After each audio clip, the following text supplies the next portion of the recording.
प्रिय विद्यार्थियों, आज हम कक्षा में करेंगे जाति की विशेषताओं के बारे में। इससे पहले हमने आपको अपने पिछले वीडियो में जाति की जीएस घुरिये समाजशास्त्री, जो भारतीय समाजशास्त्र के पिता कहे जाते हैं, गोविंद सदाशिव घुरिये ने 6 विशेषताएं जाति की बताई थी अपनी पुस्तक कास्ट, क्लास एंड ऑक्यूपेशन में।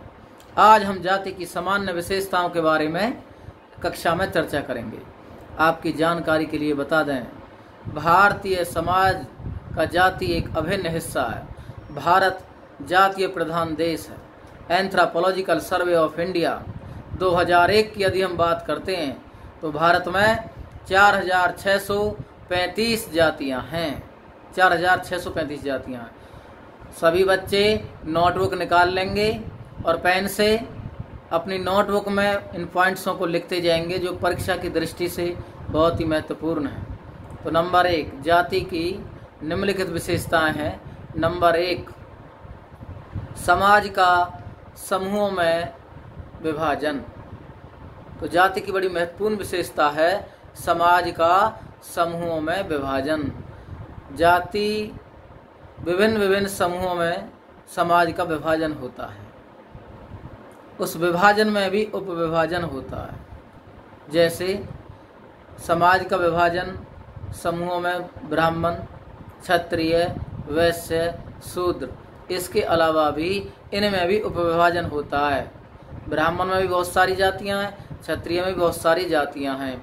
जैसे यदि हम अपने इस समाज की बात करते हैं तो कह भी देते हैं 36 बरादरियां हैं। तो कुछ उदाहरण जैसे ब्राह्मण, जाट, गुर्जर, यादव, कुम्हार, बघेल, लोहार, धोबी, ये भिन्न भिन्न जातियां के लोग भारत में पाए जाते हैं। जातियों का समूहों में विभाजन होता है। दूसरा पॉइंट आप नोट करेंगे। दूसरा पॉइंट क्या है आपका? ऊंच नीच का संस्तरण। क्या है? ऊंच नीच का संस्तरण। जातियों में क्या होता है? ऊंच नीच का संस्तरण पाया जाता है। कुछ जातियां समाज में ऊंची मानी जाती हैं, कुछ को समाज में नीचा माना जाता है। यदि हम बात करते हैं तो वर्ण व्यवस्था के आधार पर देखा जाए तो जो ब्राह्मण, क्षत्रिय, वैश्य, ये ऊंची जातियां मानी जाती हैं और सर्वोत्तम स्थान इसमें ब्राह्मण को प्राप्त है। और जो यदि आप देखते हैं शूद्र, ये बहुत ही निम्न स्थिति में माने जाते हैं। इनकी स्थिति समाज में बहुत ही नीची मानी जाती है। ध्यान देना, ब्राह्मण, क्षत्रिय, वैश्य, इनको द्विज जातियां भी कहा जाता है। द्विज जातियां बहुत इंपॉर्टेंट क्वेश्चन है, नेट एग्जाम में बहुत बार आया है। द्विज जातियां कौन सी हैं? ब्राह्मण, क्षत्रिय, वैश्य, ये द्विज जातियां हैं। द्विज जातियां क्यों हैं? क्योंकि इनका जनेऊ संस्कार होता है और शूद्र जो हुए उनका नहीं होता है। तो ध्यान देना, जातियों में ऊंच नीच का संस्तरण पाया जाता है, ऊंच नीच की भावना पाई जाती है। तीसरा पॉइंट लिखेंगे, सदस्यता जन्म पर आधारित। जाति की जो सदस्यता होती है वो क्या है? जन्म पर आधारित। सदस्यता जन्म पर आधारित। जाति की सदस्यता सिर्फ और सिर्फ जन्म पर ही आधारित होती है। जो जिस घर में, जिस परिवार में, जिस भी जाति में जन्म लेता है उसी जाति का वो माना जाता है। ध्यान देना, जिस परिवार में जाति में जन्म लिया उसी जाति का वो हो जाता है। यहाँ तक कि उसकी मृत्यु भी हो जाती है तब भी वो उसी जाति का माना जाता है। जाति की सदस्यता जन्म से ही मिलती है। तो 3 पॉइंट आपके हुए। अब लिखेंगे 4th पॉइंट। 4th पॉइंट में आप लिखेंगे जाति का अपरिवर्तनीय होना। क्या होना? जाति का अपरिवर्तनीय होना। मतलब क्या है? जाति को बदला नहीं जा सकता। ध्यान देना, जाति को बदला नहीं जा सकता। जन्म से लेकर मृत्यु तक, मृत्यु के बाद भी जाति ज्यों की त्यों बनी रहती है। किसी भी कर्मकांड द्वारा या किसी भी विशिष्ट स्थिति में, किसी भी सामाजिक, आर्थिक, राजनीतिक लाभ को लेकर भी जाति को में परिवर्तन संभव नहीं है। यह अपरिवर्तनीय संस्था है। जाति कैसी संस्था है? अपरिवर्तनीय है, क्योंकि इसमें परिवर्तन नहीं होता। जाति छुपाई नहीं जा सकती, जाति बदली नहीं जा सकती, ध्यान देना। तो नंबर 5 पॉइंट लिखेंगे आप, अंतर्विवाह।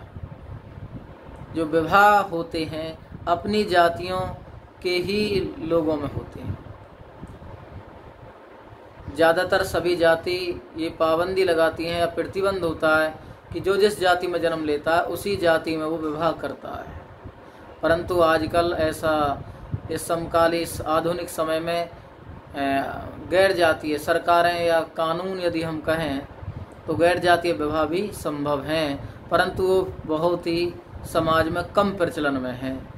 तो जाति की अंतर्विवाह भी एक बड़ी महत्वपूर्ण विशेषता है। अंतर्विवाह का मतलब क्या? अपनी ही जाति में विवाह करने के लिए जाति बाध्य करती है या दबाव डालती है। तो बड़ी महत्वपूर्ण बात है अंतर्विवाह। तो विशेषता, छठी विशेषता आप लिखेंगे, पूर्व निर्धारित व्यवसाय। सामान्य तौर पर जातियों का पहले से ही निर्धारित व्यवसाय होता है और पहले समय में ऐसा ही था। आप देखें कुछ समय 25-30 साल पहले यदि हम अपने समाज को देखते हैं, हरियाणा की यदि हम बात करते हैं, तो एक जातियों का परंपरागत व्यवसाय था। लोहार का काम लोहे के औजारों को, कृषि यंत्रों को का था। कुम्हार का मिट्टी के बर्तन बनाने का था और धोबी कपड़े धोने का काम करते थे। वाल्मीकि का भी अलग काम था। तो ऐसे ही आप देखते हैं बढ़ई, ये लकड़ी का काम था। तो जो जातियां हैं क्या है? पूर्व निर्धारित व्यवसाय था, परंतु आज व्यवसाय में भी परिवर्तन है। आधुनिक समय में यदि हम देखते हैं तो जो जिस जाति में जन्म लेता था उसके जो पूर्वज जो व्यवसाय करते थे, अब भी कुछ ऐसा ही है। आप देखें तो वकील के बेटे कुछ वकील ही बनते जा रहे हैं, सुनार के बेटे सुनार ही बन रहे हैं। सामान्य तौर पर यदि देखा जाए तो आज भी कुछ ऐसा ही है, परंतु एक पूर्णतः सत्य ये नहीं है, आज कुछ इसमें परिवर्तन भी हुआ है। तो पूर्व निर्धारित व्यवसाय ये इसकी छठी विशेषता थी। अब करेंगे 7वीं विशेषता, अनेक प्रतिबंध। नोट करेंगे नोटबुक में, अनेक प्रतिबंध। अनेक प्रतिबंध में क्या है? जैसे खान पान संबंधी प्रतिबंध हैं। कोई जाति किस जाति के वहाँ खाना खाती है, कौन सी जाति कौन सी के वहाँ खाना नहीं खा सकती है।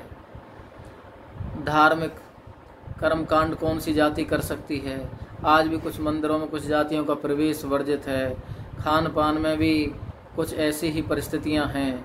कुछ जातियां, ऊंची जो जातियां हैं, निम्न जाति हैं जो उच्च जाति के यहाँ खाने चली जाती हैं, परंतु जो निम्न जातियां जो खाना बनाती हैं तो उच्च जाति के लोग कम जाना पसंद करते हैं या जाते ही नहीं हैं, और कोई जाता भी है तो उसकी कुछ उनकी अपनी जाति में निंदा की जाती है। तो इस तरह हम देखते हैं तो जाति के रहन सहन संबंधी, खान पान संबंधी, धार्मिक संबंधी, सार्वजनिक स्थलों पर जो भी व्यवहार होता है उसमें भी भिन्नता है, उसमें भी कुछ पाबंदी है।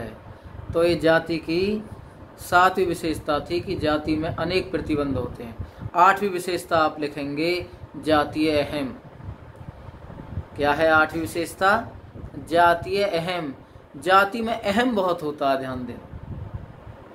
हर कोई जाति अपने आप को बड़ा ही श्रेष्ठ समझती है, और आजकल तो मैं देखता हूँ कि ये अहम इतना बढ़ गया है, मोटरसाइकिल हो, किसी की कार हो, घर हो, घर का गेट हो, और यहाँ तक कि अपनी हाथों पर ही टैटू बनवा लेते हैं जातियों के। आपने मोटरसाइकिल पर देखा होगा, कुछ कोई ट्रैक्टर पे देखा होगा, जाट लिखवा लेते हैं, कुछ ब्राह्मण राज लिखवा लेते हैं, कुछ जाटव लिखवा लेते हैं, कुछ गुर्जर लिखवा लेते हैं, यादव लिखवा लेते हैं।